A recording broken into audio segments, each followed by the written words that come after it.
Hello student, welcome to success coaching centre.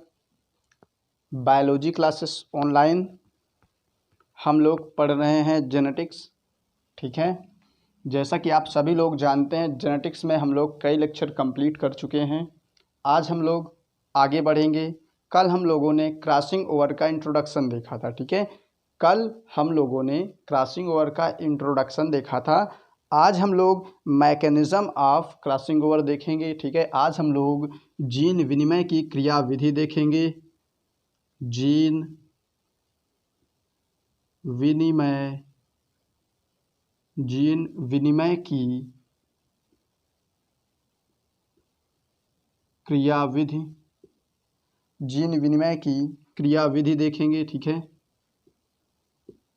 अब English में बोलें तो मैकेनिज़्म ऑफ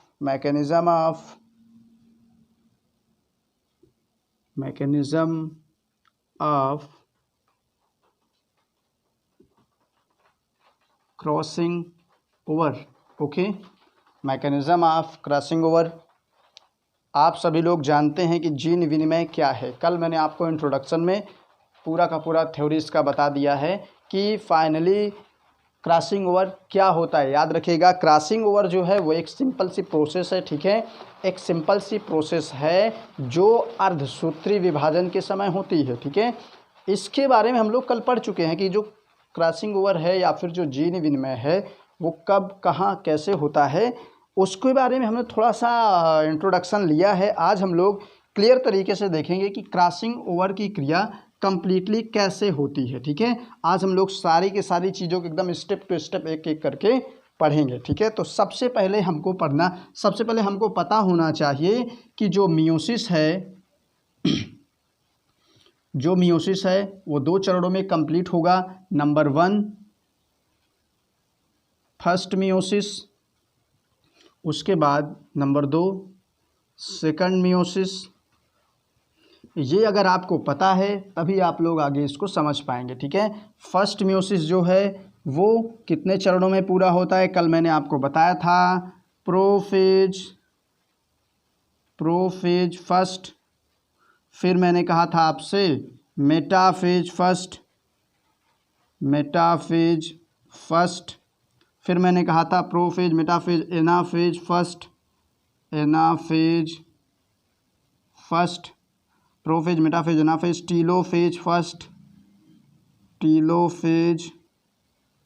फर्स्ट। इस तरीके से फर्स्ट मियोसिस कंप्लीट होगा। यहाँ पे मैंने आपसे कहा था कि जो प्रोफेज फर्स्ट है वो 5 चरणों में पूरा होता है। नंबर 1 मैंने बताया था आपको leptotene, number 2 zygotene, number 3 diplotene, number 4 पैकिटीन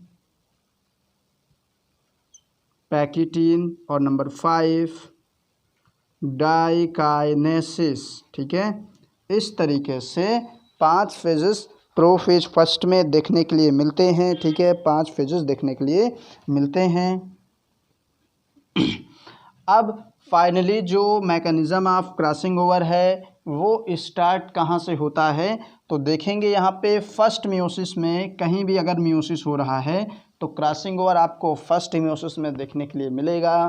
first meiosis में कहाँ देखने के लिए मिलेगा, जब प्रोफेज फर्स्ट स्टार्ट होगा और इसका लेप्टोटीन फेज आएगा तो क्या होगा। सबसे पहले आप लोग समझें लेप्टोटीन को, तो यहाँ पे हम लोग बना रहे हैं सबसे पहले लेप्टोटीन फेज में क्या होता है। ये मान लीजिए एक न्यूक्लियस है, एक केंद्रक है। ठीक है, केंद्रक के अंदर केंद्रिका होगी और इस तरीके से घना जाल होगा क्रोमैटिन रेटिकुलम का। इसके बारे में मैंने कल आपको बता दिया था कि जो लेप्टोटीन अवस्था है इसमें क्या होगा कि जो क्रोमैटिन रेटिकुलम है वो एक दूसरे से रिलैक्स हो जाएंगे, एक दूसरे से स्वतंत्र हो जाएंगे। ठीक है, लेप्टोटीन अवस्था में, लेप्टोटीन फेज़ में ये हो गया। ठीक है, अब उसके बाद जब जाइगोटीन अवस्था आएगी, यहाँ पे ये तो नॉर्मल फेज है। ठीक है, ये तो नॉर्मल फेज है, इंटरफेज बोल देंगे इसे।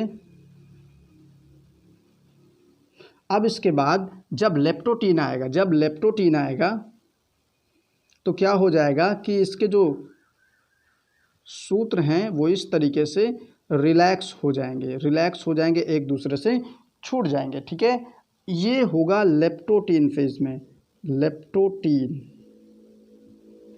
में। ठीक है, अब लेप्टोटीन के बाद क्या आता है? जाइगोटीन। और जाइगोटीन में क्या होगा? जाइगोटीन में यहाँ पे जो क्रोमैटिन रेटिकुलम एक दूसरे से फ्री हो चुके हैं, जो क्रोमैटिन धागे एक दूसरे से अलग हो चुके हैं, वो सब अब आ जाएंगे जोड़ों में। ठीक है, यहाँ पे इस तरीके से जो गुणसूत्र लेप्टोटीन अवस्था में जो क्रोमैटिन धागे थे वो एक दूसरे से अलग हो जाएंगे। अलग होने के बाद सभी के सभी धागे गुणसूत्र का रूप ले लेंगे और सभी समजात गुणसूत्र एक दूसरे के पास आ जाएंगे, जोड़ा बनाएंगे। अब ये जो जोड़ा बना लिए, जोड़ा बनाने की प्रोसेस को हम लोग बोलते हैं सिनैप्सिस, इसे हम लोग बोलते हैं सिनैप्सिस। ठीक है, और यहाँ जो गुणसूत्र हैं जो जोड़ा बना रहे हैं, इन गुणसूत्रों को हम लोग बोलते हैं होमोलोगस क्रोमोसोम। ठीक है, होमोलोगस क्रोमोसोम बोलते हैं।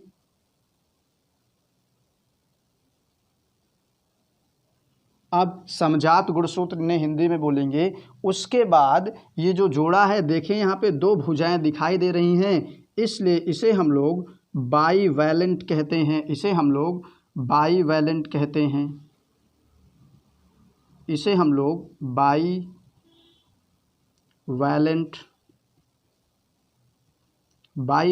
कहते हैं। अब इसके बाद यहाँ पे जाइगोटीन अवस्था में इतना काम हो जाता है। ठीक है, यहाँ पे सिनैप्सिस होगा, जो समजात गुणसूत्र होंगे एक दूसरे के पास आ जाएंगे, व्यवस्थित हो जाएंगे। उसके बाद यहाँ पे बाईवैलेंट बन जाएगा। ठीक है, बहुत सारा बाईवैलेंट बनेगा। फिर उसके बाद क्या होगा? फिर आ जाएगा आपका पैकिटीन अवस्था। ठीक है, पैकिटीन अवस्था आएगा, पैकिटीन फेज आएगा। पैकिटीन फेज में होगा क्या? देखिए यहाँ पे पैकिटीन फेज में क्या होगा कि यहाँ पे जो पूर्ण गुणसूत्र हैं, यहाँ पे जो समजात गुणसूत्र हैं जोड़ों में व्यवस्थित हैं, अब ये क्या हो जाएंगे? अर्ध गुणसूत्रों में फटने लगेंगे। ठीक है, सेंट्रोमियर जुड़ा रहेगा, सेंट्रोमियर अपने स्थान पे रहेगा। मान लीजिए एक गुणसूत्र का सेंट्रोमियर यहाँ पे है, दूसरे गुणसूत्र का सेंट्रोमियर यहाँ पे है, तो सेंट्रोमियर अपनी ही स्थिति में रहेगा, लेकिन इसके जो अर्ध गुणसूत्र होंगे वो इस तरीके से फटने लगेंगे और एक गुणसूत्र के दो अर्ध गुणसूत्र इस तरीके से दिखाई देंगे। ठीक है, इधर चल करके इधर के भी गुणसूत्र वाले के दोनों भुजाएं इस तरीके से फटने लगेंगी और दिखाई देंगी।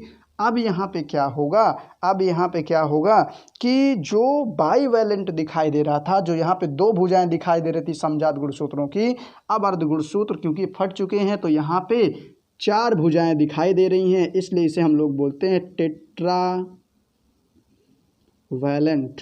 ओके, इसे हम लोग बोलते हैं टेट्रावैलेंट। यहाँ तक समझ में आ गया?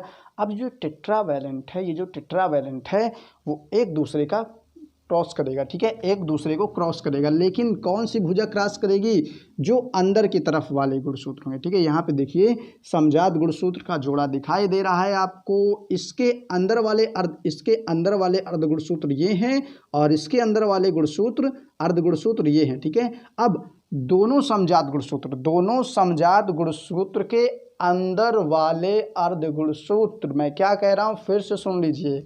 मैंने कहा कि दोनों समजात गुणसूत्रों के अंदर वाली भुजाओं के अर्ध गुणसूत्र एक दूसरे के ऊपर ओवरलैप करते हैं या फिर एक दूसरे से जुड़ करके एक्स की जैसी रचना बनाते हैं, क्रॉस जैसी रचना बनाते हैं। ठीक है, यहाँ पे क्रॉस जैसी रचना बनाते हैं और इस क्रॉस जैसी रचना को कुछ ऐसे बना लेंगे। अब ये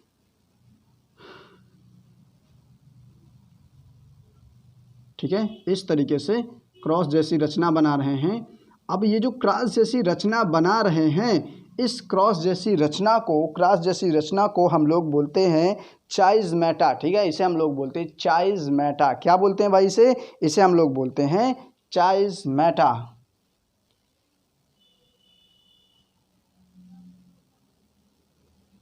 चाइज़मेटा बोलते हैं इसे। ठीक है, हाँ ये लिखा हुआ है क्या लिखा हुआ है, हाँ चाइज़मेटा लिखा हुआ है, इसे हम लोग चाइज़मेटा कहते हैं। अब इसके बाद चाइज़मेटा हुआ तो क्या हुआ, अब यहाँ पे क्या होगा, यहाँ पे क्या होगा, ध्यान से देखेंगे तो अब मैं कुछ इसमें चेंजिंग करने जा रहा हूँ। क्या चेंजिंग करने जा रहा हूँ, इसी में आगे बना देता हूँ, ठीक है। क्या चेंजिंग करने जा रहा हूँ, इसी में आगे बना देता हूँ। कैसे बनाएंगे हम लोग, देखिए यहाँ पे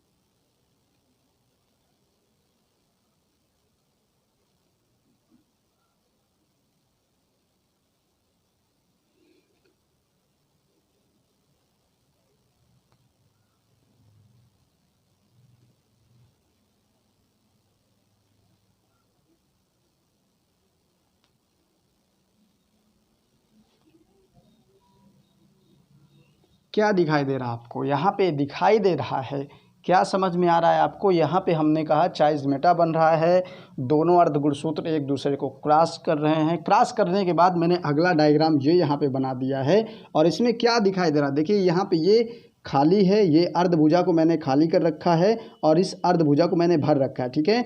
तो यहाँ पे ध्यान से देखिए, ये वाला भाग, ये वाला जो अर्धगुणसूत्र था ये आगे चल रहा था, ठीक है। यहाँ से इसका भाग कट गया, यहाँ से इस वाले अर्धगुणसूत्र का अगला भाग कट करके इस गुणसूत्र के सिरे पर जुड़ गया, और इस गुणसूत्र का जो भाग था अगला वो कट करके इस गुणसूत्र के सिरे पर जुड़ गया। तो यहाँ पे क्या हो गया, यहाँ पे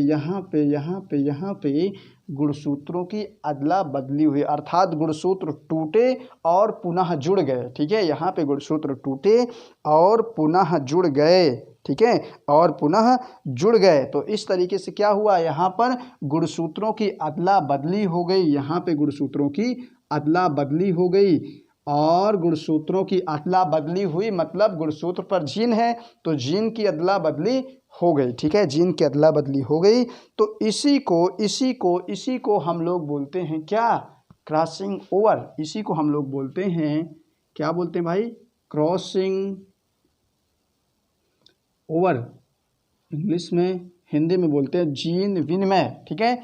इस तरीके से लेप्टोटीन फेज आ गया, सॉरी लेप्टोटीन नहीं, पैकेटीन फेज, ठीक है। अब पैकेटीन फेज में आपका क्रॉसिंग ओवर कंप्लीट हो चुका है। अब क्रॉसिंग ओवर कंप्लीट होने के बाद पैकेटीन फेज में, ठीक है, पैकेटीन फेज में ही ये जो गुणसूत्र हैं जिनके बीच में गुणसूत्रों की अदला बदली हो चुकी है, अब ये क्या करते हैं, ये एक दूसरे से अब अलग हो जाएंगे, ये एक दूसरे से अब अलग हो जाएंगे। यहाँ पर एक दूसरे से अब ये क्रोमोसोम एक दूसरे से अलग हो जाएंगे। अलग होने के बाद क्या होगा कि ये अब अलग अलग हो जाएंगे और अलग अलग न्यूक्लियस का फॉर्मेशन करेंगे फर्स्ट मियोसिस में, ठीक है। फर्स्ट मियोसिस में कैसे करेंगे वो आगे समझ में आ जाएगा आपको। यहाँ पे आप लोग देख रहे हैं कि जो क्रोमोसोम था उसमें क्रॉसिंग ओवर हो चुका है। क्रॉसिंग ओवर में जो क्रोमोसोम था उसका ट्रांसफ़र हो गया है अगले क्रोमोसोम में, ठीक है। यहाँ पे देखें अब क्या होगा, ज्यों ही पैकेटीन फेज में ये प्रोसेस हो रही है और ज्यों ही क्रॉसिंग ओवर की प्रोसेस कंप्लीट हो जाएगी, ज्यों ही क्रॉसिंग ओवर की प्रोसेस कंप्लीट हो जाएगी, वहाँ पे क्या होगा, वहाँ पे जो समजात गुणसूत्र हैं या फिर जो जोड़े के गुणसूत्र थे वो इस तरीके से, जैसे कि डायग्राम आपको दिखाया जा रहा है। अब यहाँ पे क्या देख रहे हैं आप लोग, यहाँ पे आप लोग देख रहे हैं कि ये जो जोड़े के गुणसूत्र थे अब ये एक दूसरे से अलग हो रहे हैं, ठीक है। और धीरे धीरे करके यहाँ पर ये समजात गुणसूत्र एक दूसरे से अलग हो जाते हैं और इसी के साथ क्रॉसिंग ओवर की क्रिया कंप्लीट हो जाती है, ठीक है। तो आज हम लोगों ने टोटल तरीके से पढ़ा है कि मैकेनिज्म ऑफ क्रॉसिंग ओवर क्या होता है। एक बार फिर से फटाफट देख लेते हैं। मैंने कहा जीन विनिमय की क्रियाविधि आज हमको पढ़ना है, मैकेनिज्म ऑफ क्रॉसिंग ओवर पढ़ना है, ठीक है। मैंने आपसे कहा कि क्रॉसिंग ओवर को पढ़ने के लिए आपको अर्धसूत्री विभाजन का नॉलेज होना चाहिए। यहाँ पे लिखा हुआ है मियोसिस। हम सब जानते हैं कि जो मियोसिस है, जो अर्धसूत्री विभाजन है, वो 2 चरणों में कंप्लीट होता है। 2 फेज होते हैं यहाँ पे। नंबर 1 फर्स्ट मियोसिस होता है, नंबर 2 सेकंड मियोसिस होता है। जो फर्स्ट मियोसिस होता है वो टोटल 4 चरणों में पूरा होता है। Number 1 prophase first, number 2 metaphase first, number 3 anaphase first, number 4 telophase first. अब जो प्रोफेज फर्स्ट है, मैंने कहा प्रोफेज फर्स्ट स्वयं 5 चरणों में पूरा होता है। Number 1 leptotene phase, number 2 zygotene phase, number 3 diplotene phase, number 4 pachytene phase और नंबर 5 डाइकाइनेसिस। इस तरीके से फर्स्ट मियोसिस कंप्लीट होता है, प्रोफेज फर्स्ट कंप्लीट होता है। अब मैंने कहा कि लेप्टोटीन फेज में क्या होगा कि जो लेप्टोटीन फेज है उसमें न्यूक्लियस की जो क्रोमैटिन रेटिकुलम है वो सब एक दूसरे से, क्रोमैटिन फाइबर जो है, जो क्रोमैटिन रेटिकुलम है, जो कि क्रोमैटिन धागे हैं, क्रोमैटिन धागों का जो घना जाल है केंद्रक में, वो सब एक दूसरे से रिलैक्स हो जाएगा। क्रोमैटिन रेटिकुलम से क्रोमैटिन फाइबर रिलीज हो जाएंगे। अब वो काफ़ी कोआगुलेट करेंगे, काफ़ी क्वाइल्ड हो जाएंगे, सिकुड़ कर छोटे और मोटे कुंडलित हो जाएंगे, जिनसे क्रोमोसोम का निर्माण होगा, जिनसे गुणसूत्र का निर्माण होगा। अब ये जो गुणसूत्र हैं सब इधर उधर बिखरे पड़े रहेंगे। अब ज्यों ही जाइगोटीन अवस्था आएगी, समजात गुणसूत्र, ऐसे गुणसूत्र जो एक दूसरे से पूर्णतया समान होंगे, वो सब क्या हो जाएंगे, एक दूसरे के पूर्णतया समान होंगे और एक दूसरे के पास आकर के सेट हो जाएंगे। कैसे सेट होंगे, अगर मैं आपको एग्जाम्पल में दिखाऊं तो यहाँ पे दूसरा मार्कर नहीं तो दिखाता आपको, ठीक है। तो यहाँ पे हम लोग देख रहे हैं कि दो क्रोमोसोम जो एक दूसरे के पूर्णतया समान हैं, एक दूसरे के पास आकर के सेट हो चुके हैं। इन गुणसूत्रों को हम लोग बोलते हैं होमोलोगस क्रोमोसोम, समजात गुणसूत्र, ठीक है। अब ये जोड़े में आकर के सेट हो गए हैं तो जोड़ा बनाने की क्रिया को हम लोग बोलते हैं सिनैप्सिस। उसके बाद यहाँ पे दो भुजाएं दिखाई दे रही हैं, क्योंकि एक गुणसूत्र अलग है, दूसरा गुणसूत्र अलग है, तो दो भुजाएं यहाँ पे दिखाई दे रही हैं, बोलते हैं इसे हम लोग बाईवैलेंट, ठीक है। जाइगोटीन फेज में होता है। अब इसके बाद पैकेटीन फेज आ गई, फर्स्ट म्यूसिस, प्रोफेज फर्स्ट की तीसरी फेज आ गई, जिसे हम लोग बोलते हैं क्या, पैकेटीन, ठीक है। कोई मिस्टेक है क्या, नहीं, सही है, ठीक है, सब क्लियर है, ओके। तो पैकेटीन फेज आ गया। पैकेटीन फेज में क्या हो रहा है, पैकेटीन फेज में क्या हो रहा है, अरे यार डिप्लोटीन कहाँ गया, ठीक है, डिप्लोटीन कहाँ गया, कोई बात नहीं, ठीक है। डिप्लोटीन फेज भी इसी में कम्प्लीटली है। तो पैकेटीन फेज क्या हुआ, पैकेटीन फेज में जो समजात गुणसूत्र हैं वो उन सब का जो अर्ध गुणसूत्र था, जो गुणसूत्र हैं अब बीच से फटने लगे। पैकेटीन फेज में जो ही प्रोसेस चलती है, जो गुणसूत्र हैं वो बीच से फटने लगते हैं, जिनसे अर्ध गुणसूत्रों का निर्माण होता है। अब जोड़े में जो गुणसूत्र दो भुजाएं दिखाई दे रही थी, अब उनमें चार भुजाएं दिखाई दे रही हैं, बोलते हैं इसे हम लोग टेट्रावैलेंट। अब जो अंदर वाले अर्ध गुणसूत्र होते हैं एक दूसरे पर ओवरलैप करते हैं, एक दूसरे के ऊपर क्रॉस बनाते हैं, और जहाँ पर क्रॉस बनता है उस स्थान को चाइज़मेटा कहते हैं, और चाइज़मेटा पर ही क्रॉसिंग ओवर की क्रिया होती है। इसी अवस्था में आगे चले जाएं तो हमको देखने के लिए मिलता है क्या, देखने के लिए मिलता है क्या कि एक गुणसूत्र का जो अर्ध गुणसूत्र था उसका एक भाग कट करके दूसरे गुणसूत्र के अर्ध गुणसूत्र के सिरे पर जुड़ जाता है, और दूसरे गुणसूत्र के अर्ध गुणसूत्र का कुछ भाग कट करके पहले गुणसूत्र के सिरे पर जुड़ जाता है। इस तरीके से दो गुणसूत्रों के बीच गुणसूत्रों की अदला बदली हो जाती है, जीन की अदला बदली हो जाती है, जिसके कारण ये जो प्रोसेस हो रही है इसे हम लोग क्रॉसिंग ओवर बोलते हैं, जीन विनिमय बोलते हैं। इस तरीके से जो विभाजन हो रहा है उसमें जीन की अदला बदली हो जा रही है। अब इस प्रोसेस के बाद क्या होगा कि जो समजात गुणसूत्र होंगे या फिर जिनमें क्रॉसिंग ओवर हुआ था वो सब एक दूसरे से अलग हो जाएंगे, दूर होने लगेंगे, और आगे चल करके अलग अलग केंद्रक का निर्माण करेंगे। ऐसी कोशिकाएं जब आगे चल करके जनन में भाग लेती हैं और नया बेबी का जो बर्थ होता है उसमें कुछ नए कैरेक्टर आ जाते हैं, कुछ नए लक्षण आ जाते हैं। इस तरीके से संतान अपने माता पिता से भिन्न दिखाई देती है, ठीक है। तो आज हम लोगों ने मैकेनिज्म ऑफ क्रॉसिंग ओवर पढ़ा है, पूरी तरीके से कंप्लीट कर लिया है। आज के लिए इतना ही, ठीक है। कल हम लोग अगले लेक्चर में अगले टॉपिक के साथ मिलेंगे। जब तक के लिए धन्यवाद, गुड बाय।